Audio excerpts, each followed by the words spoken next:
नमस्कार दोस्तों, स्वागत है आपका अपने YouTube channel study with R K sir में। लास्ट वीडियो के अंदर हमने राष्ट्रपति के बारे में पढ़ा था और उसमें एक अनुच्छेद 53 जो है वो रह गया था और उसमें राष्ट्रपति की शक्ति और कार्यों के बारे में बताया गया है।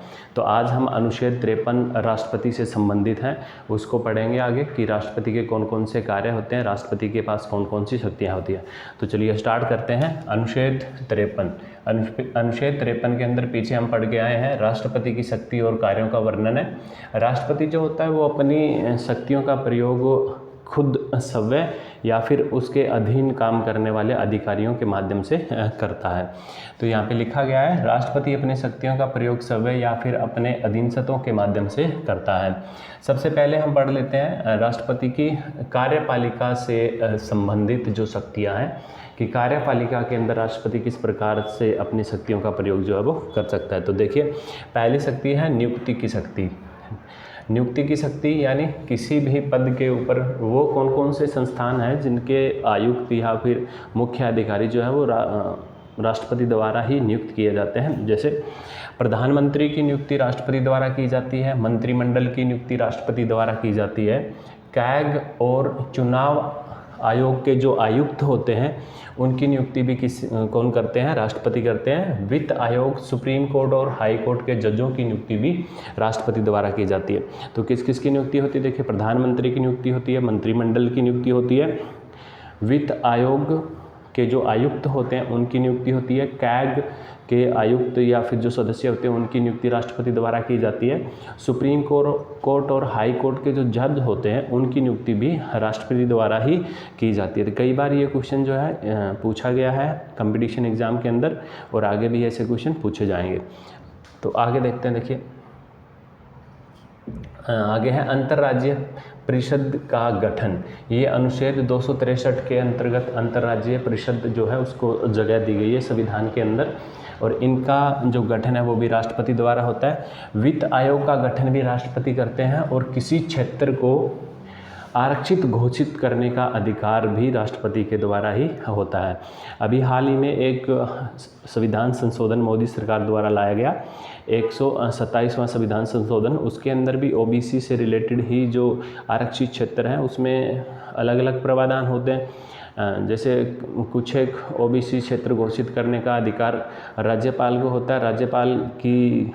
राज्यपाल जो होते हैं वो राष्ट्रपति के साथ विचार विमर्श करके किसी क्षेत्र को या फिर किसी जाति को वो ओबीसी के अंदर डालते हैं। तो उसी से रिलेटेड 127वां संविधान संशोधन जो है वो अभी हाल ही में मोदी सरकार लेके आई है, उसके अंदर भी ओबीसी क्षेत्र घोषित करने के बारे में जो जानकारी है वो मिलती है। तो आगे देखते हैं। देखिए, क्या क्या है। अंतर्राज्यीय परिषद का गठन अनुच्छेद 263 के तहत वित्त आयोग का गठन, किसी क्षेत्र को आरक्षित क्षेत्र घोषित करने का अधिकार भी राष्ट्रपति को होता है। SC, ST और OBC आयोग का जो गठन होता है वो भी राष्ट्रपति द्वारा ही किया जाता है। आगे देखते हैं विधायी शक्ति। आगे कौन सी शक्ति है? विधायी शक्ति। देखिए, राष्ट्रपति जो है वो संसद का एक अभिन्न अंग माना जाता है। सारे के सारे जो बिल होते हैं उनके ऊपर राष्ट्रपति के सिग्नेचर होते हैं। कई बिल ऐसे होते हैं जिन्हें पास करवाने के लिए राष्ट्रपति की पूर्व में अनुमति लेनी पड़ती है, यानी पहले हस्ताक्षर करवाने पड़ते हैं। और कई बिल ऐसे होते हैं जो पास लोकसभा राज्यसभा पास कर देती है, फिर वो राष्ट्रपति के पास जाते हैं सिग्नेचर के लिए। तो कई बार ऐसे क्वेश्चन पूछा गया है कि ऐसे कौन से बिल हैं जिन पर राष्ट्रपति पहले हस्ताक्षर चाहिए, राष्ट्रपति के पहले हस्ताक्षर चाहिए बिल को पास करने के लिए। तो कोई भी संविधान के अंदर संशोधन अगर हमें करना है, संविधान के संशोधन से रिलेटेड कोई भी बिल जो होगा उस पर राष्ट्रपति के सिग्नेचर या अनुमति की बिल पास होने से पहले ही सिग्नेचर की आवश्यकता होती है। संचित निधि से धन निकालने का जो प्रावधान है वो अगर ऐसा करना है, धन संचित निधि में से निकालना है, तो उसके लिए भी राष्ट्रपति के पहले सिग्नेचर की ज़रूरत होती है। हस्ताक्षर उसके राष्ट्रपति जी के पहले चाहिए होते हैं। तो ये दो है, आप याद रखिए। एक तो संविधान संशोधन बिल अगर कोई आता है तो राष्ट्रपति की पहले अनुमति चाहिए होती है। संचित निधि से धन निकालने के लिए भी राष्ट्रपति की अनुमति पहले से ही चाहिए होती है। इसके बाद देखिए,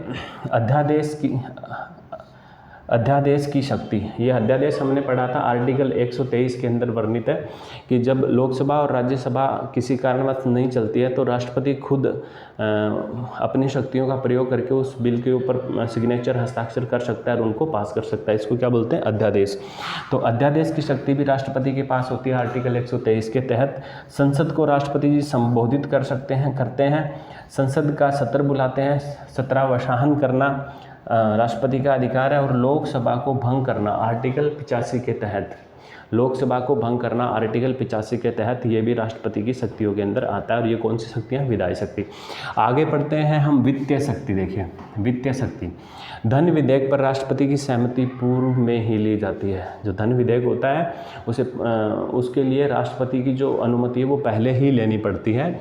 आकस्मिक निधि भी राष्ट्रपति के हाथ में ही होती है और ये आर्टिकल 267 के अंदर वर्णित है।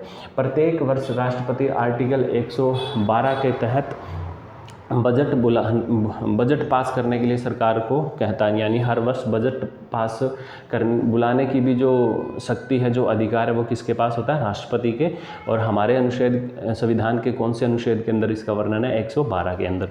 तो चलिए आगे पढ़ते हैं न्यायिक शक्ति। अनुच्छेद 72 के तहत राष्ट्रपति किसी को भी क्षमादान जो है, मृत्युदंड अगर किसी को मिलता है तो उसको क्षमादान दे सकते हैं, या फिर लाइफ इम्पनिशमेंट होती है या फिर उम्र कैद हो जाती है तो उसको राष्ट्रपति जी है वो आर्टिकल 72 का प्रयोग करके उनको क्षमादान जो है वो दे सकते हैं। ये भी शक्ति उनके पास होती है। आर्टिकल 143 के तहत राष्ट्रपति को ये अधिकार है कि वो सुप्रीम कोर्ट से सलाह जो है वो ले सकते हैं। तो चलिए आगे बढ़ते हैं। सैन्य शक्ति। सैन्य शक्ति देखिए, सैन्य शक्ति में हमारी जो थल सेना, वायुसेना और जल सेना है, उनके प्रमुख या अध्यक्ष जो है वो कौन माने जाते हैं? राष्ट्रपति होते हैं। हमारी तीनों सेना के अध्यक्ष कौन होते हैं? राष्ट्रपति होते हैं। कौन कौन सी सेना? थल सेना, वायुसेना और जल सेना के अध्यक्ष। और ये एक अपने सैन्य शक्ति है जो राष्ट्रपति के पास है। इसके साथ साथ अगर किसी देश के साथ युद्ध होता है या फिर युद्ध चल रहा होता है और युद्ध समाप्ति की जो घोषणा करते हैं वो भी राष्ट्रपति द्वारा ही की जाती है। यानी किसी पड़ोसी देश के साथ युद्ध या फिर शांति की जो घोषणा है वो राष्ट्रपति द्वारा ही की जाती है। तो ये किसके अंदर आती है? सैन्य शक्ति के अंदर आती है। फिर हम पढ़ लेते हैं आपातकाल के दौरान या आपात लगाने की शक्तियाँ। अनुच्छेद 352 के तहत राष्ट्रपति राष्ट्रीय आपात लगा सकता है। ये जो राष्ट्रीय आपात है ये बाह्य आक्रमण के दौरान लगता है। जब कोई देश हमारे देश के ऊपर आक्रमण कर देता है तो राष्ट्रपति आर्टिकल 352 के तहत हमारे देश के अंदर राष्ट्रीय आपात जो है वो लगा सकते हैं। फिर है अनुच्छेद 356 के तहत राष्ट्रपति इस अनुच्छेद का यूज़ करके देश के किसी कोने के किसी राज्य के अंदर किसी केंद्र शासित प्रदेश के अंदर राष्ट्रपति शासन जो है वो लगा सकते हैं। अनुच्छेद कौन सा है? 356 याद रखिए। अनुच्छेद 360 के तहत वित्तीय आपात लगाने की शक्ति भी राष्ट्रपति के पास होती है। और ये हमारे लिए बहुत ही सौभाग्य की बात है कि आज तक हमारे देश के अंदर कभी भी वित्तीय आपात जो है वो नहीं लगा है। अब तो राष्ट्रीय आपात जो लगे हैं ना वो देख लेते हैं कि किस किस टाइम लगे हैं। 1962 में चीन युद्ध के दौरान लगा था, 1971 में पाकिस्तान युद्ध के दौरान और 1975 में सर्वोदय आंदोलन जो जेपी जोशी द्वारा किया गया था उस दौरान देश के अंदर राष्ट्रीय आपात जो है वो लगा था। तो चलिए आगे हम बढ़ते हैं वीटो पावर, राष्ट्रपति की वीटो पावर यानी वीटो शक्ति के बारे में। तो क्या होता है देखिए, राष्ट्रपति के पास जब कोई भी विधेयक जाता है, कोई भी बिल जाता है राष्ट्रपति के सिग्नेचर के लिए, तो राष्ट्रपति के पास 3 ऑप्शन होते हैं। या तो राष्ट्रपति जी उनके ऊपर सिग्नेचर करके पास कर दें, या राष्ट्रपति उसके ऊपर सिग्नेचर ना करें और वापस संसद के पास एक बार पुनर्विचार के लिए भेज दें, या एक और ऑप्शन होता है राष्ट्रपति के पास जिसको वीटो पावर के तहत हम मानते हैं। उस पावर के तहत राष्ट्रपति उस बिल को, उस विधेयक को अपने पास लंबे समय तक रह सकते हैं, जिसको क्या बोलते हैं? पॉकेट वीटो भी इसको बोलते हैं। तो ये कौन सी है? वीटो पावर राष्ट्रपति की हम इसमें काउंट करते हैं। तो चलिए आगे है स्वविवेक की शक्ति। स्वविवेक की शक्ति का मतलब राष्ट्रपति स्वतंत्र होता है अपने कोई भी निर्णय लेने के लिए। तो चलिए आगे हम बात कर लेते हैं राष्ट्रपति, उपराष्ट्रपति और राज्यपाल के वेतन के बारे में। तो राष्ट्रपति, उपराष्ट्रपति और राज्यपाल का जो वेतन है वो पहले अलग था, लेकिन अभी जो बढ़ा हुआ है हम उसी की बात करेंगे। राष्ट्रपति का वेतन 5 लाख रुपए प्रति महीना मिलता है, प्लस में उनके भत्ते यानी आवासीय भत्ते, electricity bill, mobile bill, transportation का बिल, कपड़ों का बिल, इस्त्री का बिल, ये सारे जो भत्ते हैं वो राष्ट्रपति जी को मिलते हैं। प्लस 5 लाख रुपए कैश भी मिलता है, टैक्स फ्री कैश मिलता है, कर नहीं लगता इसके ऊपर। अभी जो हमारे राष्ट्रपति जी ने, रामनाथ कोविंद जी ने कहा था कि मेरी जो सैलरी है वो टीचर से भी कम है, तो शायद उनको ये पता नहीं था कि उनकी सैलरी के ऊपर जो है वो टैक्स या कर किसी प्रकार का नहीं लगता है। तो राष्ट्रपति को 5 लाख रुपए कैश मिलते हैं, प्लस में भत्ते मिलते हैं, और भत्ते ये 5 लाख से ज़्यादा होते हैं। तो देखिए आगे उपराष्ट्रपति को 4 लाख रुपए मिलते हैं, प्लस उनके भत्ते मिलते हैं, और राज्यपाल को 3.5 लाख रुपए मिलते हैं, प्लस उनके भत्ते मिलते हैं। तो आशा करता हूँ कि लेक्चर आपको समझ में आया होगा।